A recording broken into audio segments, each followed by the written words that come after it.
Hello friends, welcome back to new video and my YouTube channel. तो friends, एक बार फिर से आप सबका स्वागत है हमारे इस चैनल पर जेके ट्रेंडिंग न्यूज में। और आज की वीडियो काफी इंपॉर्टेंट रहने वाली है हमारे Jammu and Kashmir daily wages के लिए। मैं आपको बताता चलूं कि हमारे जम्मू एंड कश्मीर के डेली वेजेस के साथ एक बार फिर से सरकार की तरफ से किया गया है धोखा। सरकार ने बोला था कि जब भी जम्मू एंड कश्मीर का यहाँ पे बजट आएगा, हमारे डेली वेजेस के लिए कुछ न कुछ यहाँ पे किया जाएगा, लेकिन हमारे डेली वेजेस के लिए यहाँ पे कुछ भी नहीं किया गया। तो सरकार की तरफ से झूठे पे झूठा वादा किया जा रहा है हमारे डेली वेजेस के साथ। तो अब मैं आपको बताते चलूं कि उन्होंने यहाँ पे डीडीसी के लिए यहाँ पे दे दिया, बीडीसी के लिए यहाँ पे दे दिया, लेकिन हमारे डेली वेजेस के लिए यहाँ पे कुछ नहीं दिया। क्या हमारे डेली वेजेस की यहाँ पे कोई फैमिली नहीं है? क्या हमारे डेली वेजेस के यहाँ पे बच्चे नहीं? क्या उनका कोई फ्यूचर नहीं है? मैं यहाँ पे सरकार से पूछना चाहता हूँ। तो अब वो वक्त आ चुका है कि हमारे जम्मू एंड कश्मीर के जितने भी यहाँ पे डेली वेजेस हैं, उन सबको यहाँ पे एक साथ उठना होगा और अपने हक के लिए यहाँ पे लड़ना होगा। और उसके साथ साथ आपको ये जानना बहुत जरूरी है कि हमारा यहाँ पे जो बजट आया था जम्मू एंड कश्मीर में, उसकी यहाँ पे डिस्ट्रीब्यूशन क्या क्या रही, किस किस डिपार्टमेंट को यहाँ पे कितना कितना यहाँ पे दिया गया है। तो पूरी डिटेल आपको मिलने वाली है इस वीडियो में। वीडियो को यहाँ पे बिल्कुल भी स्किप ना करें। और अगर आप हमारे चैनल से ऐसी इन्फॉर्मेशन वाली वीडियो यहाँ पे लेना चाहते हैं तो हमारे चैनल को रेड कलर के सब्सक्राइब बटन से सब्सक्राइब कर ले और पास के बेल आइकन को भी जरूर प्रेस कर ले। और अब मैं आपका ज्यादा समय ना लेते हुए मैं आपको लेके चलता हूँ इस वीडियो की तरफ।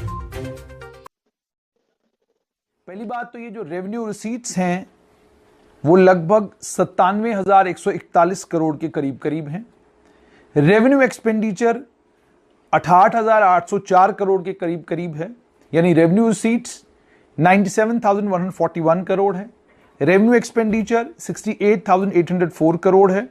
Revenue surplus available capital expenditure के लिए 28,337 करोड़ है। Capital receipts 11,480 crore 11,480 crore. Capital expenditure 39,817 crore. Capital expenditure contribution towards GDP 19.8%। Expected growth in GSDP 7.5%। ये की फिगर्स हैं। रेवेन्यू और कैपिटल एक्सपेंडिचर के बीच में फर्क क्या है ये आपको समझाना जरूरी है। रेवेन्यू एक्सपेंडिचर का मतलब हो गया तनख्वाहों के ऊपर जो खर्चा किया जा रहा है, वो तमाम इखराजात जो सरकार करती है, हुकूमत करती है लोगों के ऊपर, उसे रेवेन्यू एक्सपेंडिचर कहा जाता है। और कैपिटल एक्सपेंडिचर का मतलब हो गया कि बिल्डिंगें बनाने के लिए, एसेट्स खरीदने के लिए, एसेट्स बनाने के लिए जिस पैसे का इस्तेमाल किया जाता है उसको कैपिटल एक्सपेंडिचर कहा जाता है।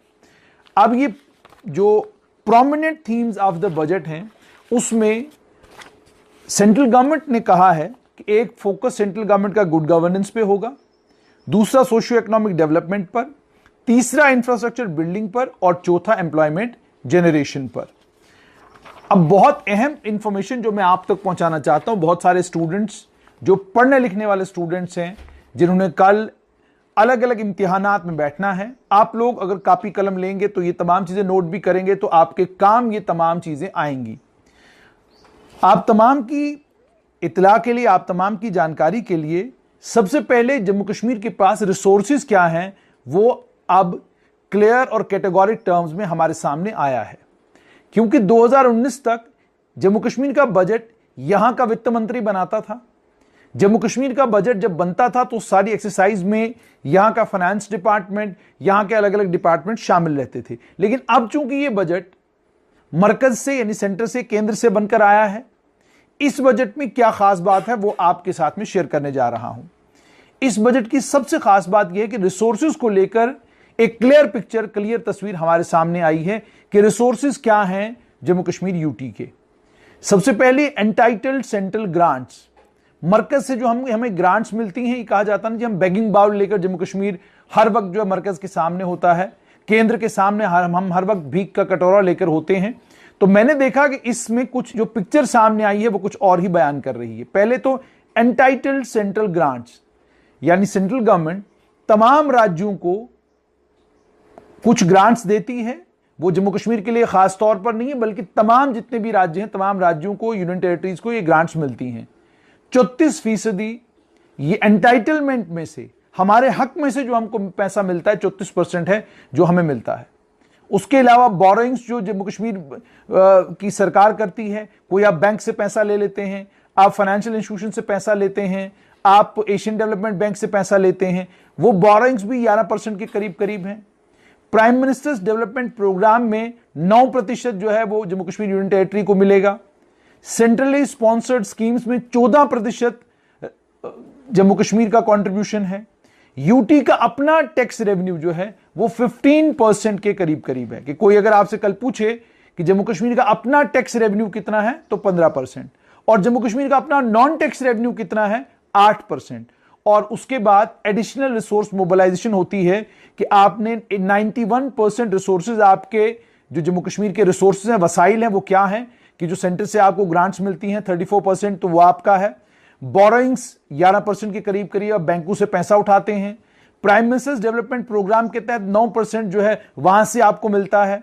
सेंट्रली स्पॉन्सर्ड स्कीम्स में से 14% जो है आप वहां से आप रिसोर्स मोबिलाइजेशन करते हैं। यूटी का अपना टैक्स रेवेन्यू 15% है, नॉन टैक्स 8% है, तो लगभग 23% टैक्स और non tax revenue Jammu Kashmir का अपना है। और उसके बाद 91% इस तरीके से आपके रिसोर्सेज जनरेट होते हैं। 9% एडिशनल रिसोर्स मोबिलाइजेशन की जाती है। एक्सपेंडिचर कैसे हो रहा है? कैपिटल एक्सपेंडिचर यानी एसेट्स बनाने के ऊपर, बिल्डिंगें बनाने के ऊपर, जम्मू कश्मीर में रोड, सड़क, बिजली, पानी, इन तमाम चीजों को बनाने के लिए, इन तमाम चीजों को खड़ा करने के लिए 37%, 37% जो हमारा बजट है उसमें से 37% जो है वो इन तमाम एसेट क्रिएशन पर यानी कैपिटल एक्सपेंडिचर होता है। वो डेवलपमेंट के ऊपर 37% जो बजट का हिस्सा है वो डेवलपमेंट के ऊपर जम्मू कश्मीर में लगता है। और उसके बाद 28% तनख्वाहों के ऊपर जाता है, 8% पेंशन्स में चला जाता है, 7% इंटरेस्ट जम्मू कश्मीर की सरकार पे करती है। जैसे मैंने आपको कहा कि आपको रिसोर्स मोबिलाइजेशन करनी पड़ती है। रिसोर्स मोबिलाइजेशन का मतलब क्या है कि आपको पैसा जमा करना है ताकि आप लोगों की तनख्वाहें भी दे सकें, आप बिल्डिंगें भी बना सकें, आप कंस्ट्रक्शन के तमाम काम भी कर सकें, सड़क, बिजली, पानी का प्रावधान भी कर सकें। तो इन तमाम चीजों को करने के लिए आपको रिसोर्सेज इकट्ठा करने पड़ते हैं। तो रिसोर्स कहां से लाते हैं आप? तो रिसोर्स आप लाते हैं पहले जो केंद्र से आपकी ग्रांट्स में एंटाइटलमेंट है वो 34% के करीब करीब आपकी एंटाइटलमेंट है। फिर आप बैंकों से पैसा लेते हैं, अलग अलग फाइनेंशियल इंस्टीट्यूशन से पैसा लेते हैं, वो कोई 11% के करीब करीब है। प्राइम मिनिस्टर डेवलपमेंट प्रोग्राम के तहत भी 9% आपको वहां से मिलता है। सेंट्रली स्पॉन्सर्ड स्कीम्स में से 14% आप वहां से रिसोर्स मोबिलाइज करते हैं, वहां से आप पैसा जमा करते हैं। आपका अपना टैक्स रेवेन्यू जो है वो 15% के करीब करीब है। आपका अपना नॉन टैक्स रेवेन्यू जो है वो 8% के करीब करीब है। और उसके अलावा जब ये 91% आप इस तरीके से जमा कर लेते हैं, फिर आपके पास बचता है 9%। वो 9% जो है, जैसे मैंने आपको कहा, एडिशनल रिसोर्स मोबिलाइजेशन आप करते हैं। वो आपने जिस समय आप खर्चा करना शुरू करते हैं वो उस समय आप सोचना शुरू करते हैं जी कि अब यहां से पैसा लेते हैं, इस डिपार्टमेंट में इतने पैसे कम कर देते हैं, तो वहां से हम रिसोर्स मोबिलाइजेशन